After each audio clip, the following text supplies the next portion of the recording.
Obviously, once the rematch got ordered, the fight was always going to happen. I think if you're Lewis Crocker, to come out of the first fight, you're thinking, I was getting beat in that fight.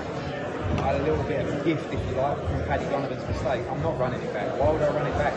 Fight for the world title. Obviously, then it was ordered the rematch for a world title eliminator. So at that point, he's 100% happy.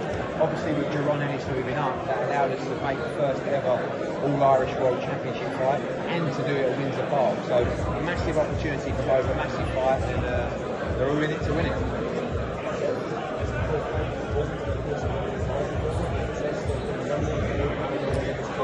Yeah, I mean, look, it's a great story. I just think we don't really know the market there. You know, it's very risky. We've got 20,000 to fill up at Windsor Park. We're very confident doing it. Down in Limerick, we just don't know. That's the reality. Certainly, if Paddy Donovan wins, and you start looking at the names in the welterweight division like Ryan Garcia, like Devin Haney, like Shakur Stevenson, Teofimo Lopez, Conor Benn. That's fights that we can go down to Limerick with. But we know we're going to do big numbers in Belfast, and that's where we chose to go.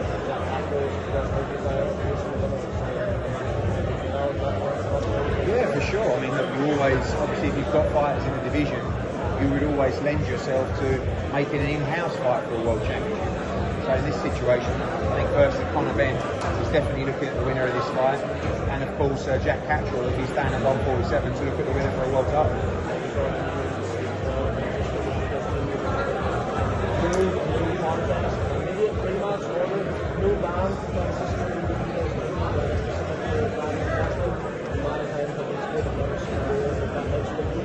No, and to make it even worse, I found out last night that he also failed a drugs test in his last fight, and that was ruled a no contest as well.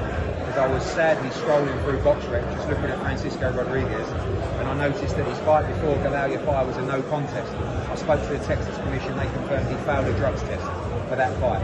I spoke to Maurizio Suleiman last night, he said he didn't know anything about it. I believe him, but let's just look at this, guys. He's failed back-to-back drug tests on the 9th. And he's gone 12 rounds with Galao Fire in a fight that physically damaged Galao Fire. In 2 weeks, to just rule that it was accidental, he can just come back and have a rematch, is so bizarre. I mean, I've been through that process with Conor Benn. It took 2 years to get a decision. And also, I believe fighters should get the opportunity to explain themselves. But I don't believe that can happen without a B sample in a 2-week time period, and you can just say, yeah, no problem, let's just run it back. So I think now with the news coming out from the Texas Commission as well, this could change everything. I believe Galao Fire should be installed as a mandatory challenger. Sorry? It's down to Galao Fire.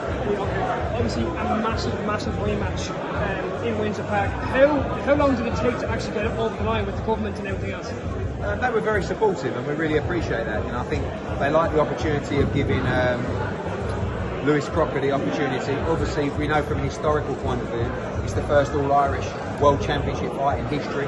It's in the welterweight division. It doesn't get much bigger than this. So, the Irish FA, Windsor Park, the government all supported it, and we're really pleased to get it over the line. Is there a line over to Croke Park and all that could possibly happen? Yeah, I mean, obviously the Croke Park's significantly bigger, but obviously if we can do it here, why can't we do it at Croke Park as well? Thank you so much. The Ali Act, personally remarkable of it, it's not fantastic. So I just want to see your opinion on the minimum wage and stuff like that. Do we maybe put more power in promoters' hands? Yeah, but I don't think we need more power in the promoters' hands. I think we need to respect the fighter, and I think that act is mainly, nearly always there to protect the fighter and to make sure they're not taken advantage of. And I think to try and change that act or get it slung out isn't a good look from a fighter's perspective. Like if I went and I came out to you now and said, by the way, I want to abolish the Ali Act because that's there to protect the fighters. I don't want to protect the fighters. I want to do what I want to do at any time. You guys would I'd get so much stick. I mean, and this is really what's happening, kind of behind closed doors, but now it's becoming public. So, the fighters that I've spoke to have certainly raised a lot of eyebrows saying, why are you trying to abolish an act that's there to protect us? And it's probably not a great look. Do you think it's kind of moving towards that UFC model, that's the kind of their first step? For those guys, it's about ownership and it's about control. And I get it, but it doesn't work like that in boxing. You're not going to operate in a world where fighters do as they're told or do as you think they should do unless it's fighters of a particular level. And when I look at the recruitment of the league and the fighters they're talking to and the fighters that I know they've signed, they are fighters that would do whatever TKO wanted to do because of the opportunity. For the bigger names, for the bigger fights, they're just not going to do that. And you know, fighters aren't just designed to do as they're told. They have their own brain, they have their own opinion, and they have a team of people that are there to structure the career of a fighter with the promoter. Eubank, Benn, it's on and off. November maybe. What's the latest in terms of? Yeah, I mean, we got asked by His Excellency, would we be happy to do the event in November? The answer for us is yes. We would have much preferred September, but obviously Eubank for some reason needs more time. I don't think it's been agreed yet or approved yet, but if it came in November, we're talking to a few venues, we would make it happen. You know, we have had a couple of conversations with the BBC about Barrios for Conor Benn. I love that fight. I think he becomes world champion that night. We'll have to see over the next couple of weeks. Last one, please. Dennis, you're expecting a announcement from Lee Evans running this week. I know you're not going to give anything away, but let's just say hypothetically, how should we make that go? What do you think of that coach there? I think Dave Allen's mad. That's what I think. I mean, I was in a situation where I gave him a list of names and he chose the most dangerous one, the one that would probably be the most grueling, the most physical, all because he told me he was petrified in it. I said, why would you choose from a list of 6 fighters the one you're most petrified of? He said, because I'll be able to train properly.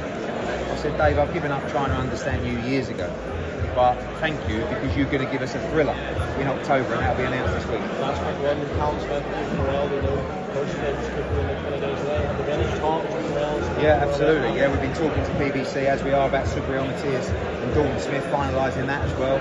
Callum Smith's up for the David Morel fight. Obviously, he'd likely prefer it to be for a world title rather than his interim, but it's a great fight. We're negotiating that fight now with BBC and His Excellency, and hope to wrap up the Callum Smith David Morel and a final confirmation of Subriel Matias against Dalton Smith very soon. Thanks everyone. Cheers. It's been 12 years since you signed Anthony Joshua, and he also said Who's that? a few days ago it was 12 years since you'd signed Yeah. Anthony Joshua. He said 12 years later he'll throw his last punch with you guys. Is that Anthony Joshua hinting at retirement by the end of this year? Not really, but it's probably that this is his last year in boxing. And I've said that recently. That's not a definite, but it's very likely it could be. But it was more of an appreciation that, you know, obviously we've got a career-long contract with him anyway, but we started with him, we'll end with him, and the end will come soon, not too soon. He'll fight in December, and if it's Jake Paul, it might be January, February, but we'll have to see. Cheers, Eddie.